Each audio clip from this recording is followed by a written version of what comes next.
Benjamin, vous êtes allé avec les marcheurs. Les marcheurs, quels marcheurs? Ceux qui n'ont pas le choix et qui ont troqué peut-être leurs chaussures de ville contre des baskets et qui sont obligés de marcher pour aller au travail parce qu'il n'y a pas d'autre moyen. Et ça concerne beaucoup de monde. Alors ceux qui habitent près de leur travail, c'est peut-être une bonne chose finalement. Vous en avez rencontré qui sont très loin de leur travail. Avec Gabriel Moret, on a suivi Luna, qui est chef de projet web à Paris.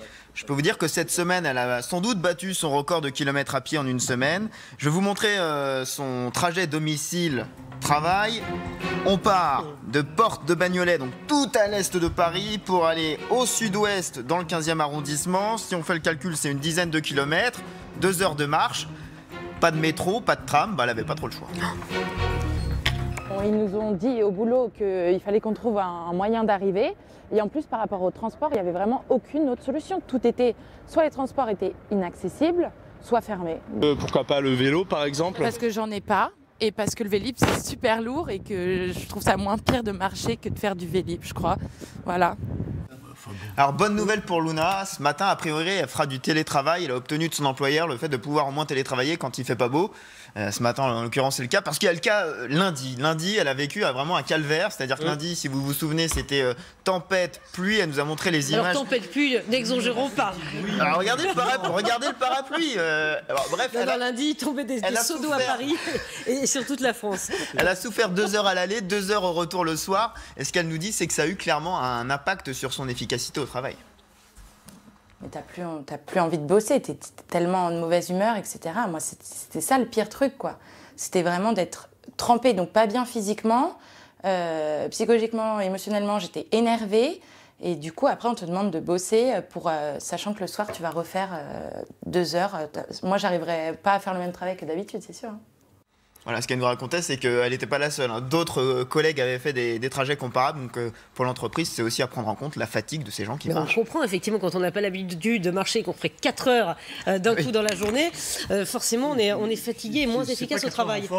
Et non, et c'est pas 4 heures en forêt, effectivement. C'est 4 heures essayer de passer entre les voitures. Bon, on a bien compris que pour Luna, c'était vraiment un problème de marcher 4 heures par jour. Est-ce que vous avez croisé d'autres salariés qui ont pris leur basket pour marcher? Oui, un peu plus philosophe. Pour qui ça se passe bien? Oui, il y a Élodie.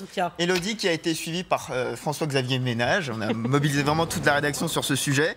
Alors, le trajet d'Élodie, un peu plus soft, on va dire, puisqu'elle part du 15e arrondissement pour remonter jusqu'au 9e arrondissement, ce qui fait 1h10 de marche environ. Ça, c'est quand elle trouve son chemin. Ah oui. C'était là, non? Mais oui, c'était là. N'importe quoi. Mais on est tellement tributaire du métro, on regarde même plus les rues en fait. Enfin moi, personnellement. Donc je réalise.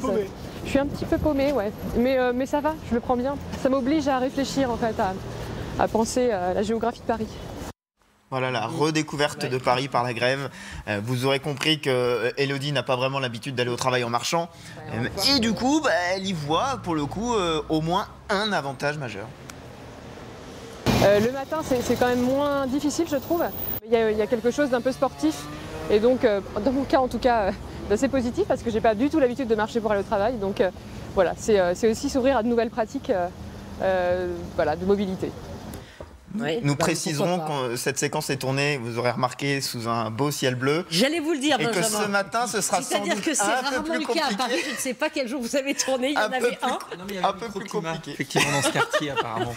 C'est ça, parce que d'habitude, c'est toujours de la pluie. Il faut partir avec le parapluie, les bottes. Et pour Élodie, la chance, c'est que son entreprise a loué des bureaux un peu plus centraux dans Paris pour que les gens aient peut-être un peu moins de Juste marche pour la grève? Pendant la grève, oui, tout à fait. D'accord, bon, écoutez, il y a des entreprises attentives au sort de leurs salariés. Oui, bon, écoutez, c'est bien. Ça arrive. Ouais, bien sûr que ça arrive.